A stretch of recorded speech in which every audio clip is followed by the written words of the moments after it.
বিখ্যাত সাহিত্যিক সঞ্জীব চট্টোপাধ্যায়ের একটি বিখ্যাত বক্তব্যের শেষ অংশ আজ আমি পাঠ করে শোনাচ্ছি।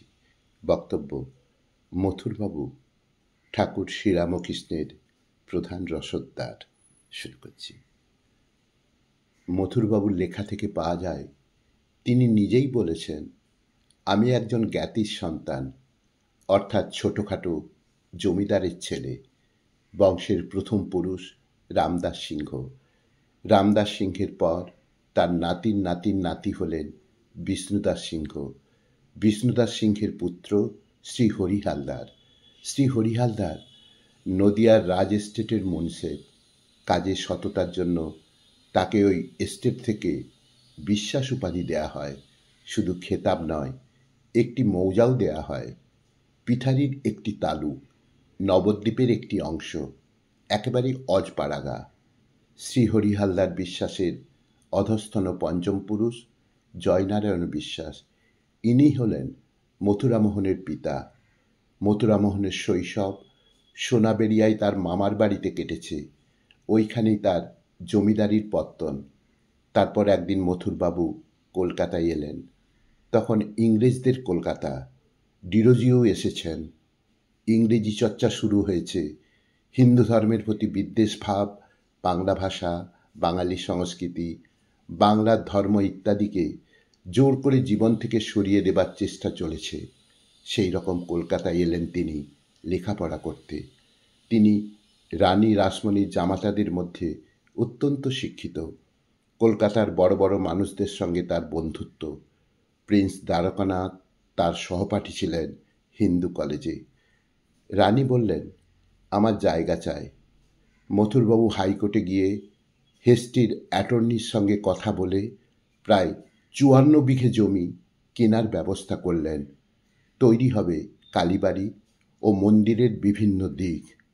মথুরবাবু সেইখানে সেই সময়কার বিখ্যাত কনস্ট্রাকশন ইঞ্জিনিয়ার মার্টিন বার্নকে দায়িত্ব দিলেন দক্ষিণেশ্বরে সেই মন্দির নির্মাণ করার কাজ। প্রথমে তৈরি করতে হবে গঙ্গার দিকে বিরাট একটা পোস্তা, যাতে গঙ্গার জোড়া ঢেউ আড়াআড়িভাবে এসে দক্ষিণেশ্বরে ধাক্কা মারে। ওই বানের ধাক্কায় পোস্তা না ভেঙে যায়। রানীর প্রথম জামাতার উপর প্রথমে এই মন্দিরের দায়িত্ব ছিল, কিন্তু পোস্তা ভেঙে যাবার পর রানী মথুরবাবুকে দায়িত্ব দেন। দক্ষিণেশ্বর মন্দির যখন তৈরি হচ্ছে, তার ছবি তুলছেন ইংরেজরা। সেই সব ছবি এখনো ইংল্যান্ডে আছে। ভাড়া বাঁধা হচ্ছে, লোকেরা কাজ করছে। সেই সমস্ত ছবি আমি দেখেছি। মথুরবাবু নিত্য এসে তদারকি করছেন। সেই মন্দির হবে 4 চালা। তার সঙ্গে ফুল বাগান হবে, পঞ্চবটি হবে, আম বাগান হবে, সবজি বাগান হবে, অতিথিশালা হবে, সাধন ভজনের জায়গা হবে। একটা বিরাট কাণ্ড। এটি রানীর জীবনের শেষ কাজ। তিনি ছিলেন হালি শহরের এক সামান্যা ঘরের মেয়ে। তাকে পছন্দ করেছিলেন জানবাজারের রাজপুত্র রাজচন্দ্র। তিনি ত্রিবেণীতে গঙ্গা স্নান করতে গিয়েছিলেন।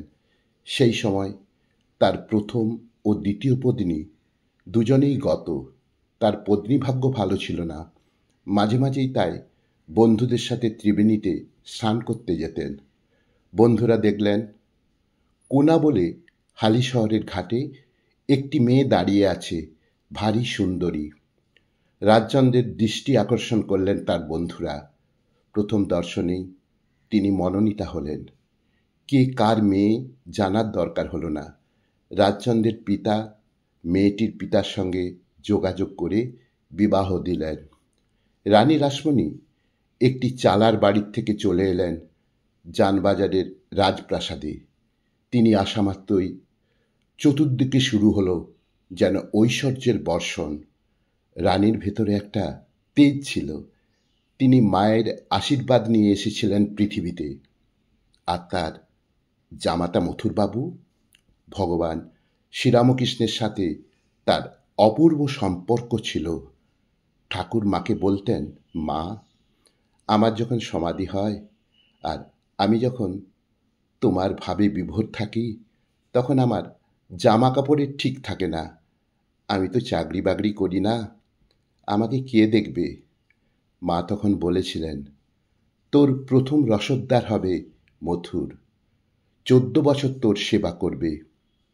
মথুরামোহন ঠাকুরকে বলেছিলেন, ঠাকুর, এবারে আমার পৃথিবীতে আসা কেন জানো?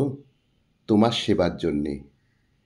ইংরেজি শিক্ষায় শিক্ষিত প্রিন্স দ্বারকানাথ মাইকেল মধুসূদন দত্ত, যার বন্ধু, কলকাতার বুদ্ধিজীবী সমাজে যার একাধিপত্য, ডিরোজিওর কলকাতার মথুরবাবু 14 বছর ধরে ভগবান শ্রীরামকৃষ্ণকে সাধনার সুযোগ দিয়েছিলেন এই দক্ষিণেশ্বরের পঞ্চবটিতে।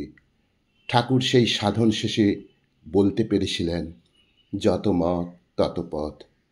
সমস্ত ধর্মকে একত্রিত করে একটি মানব ধর্মে পরিণত করো, যে ধর্মে রাষ্ট্রে মানুষ সৎ সুন্দর জীবনযাপন করবে, মানুষ মানুষ হবে।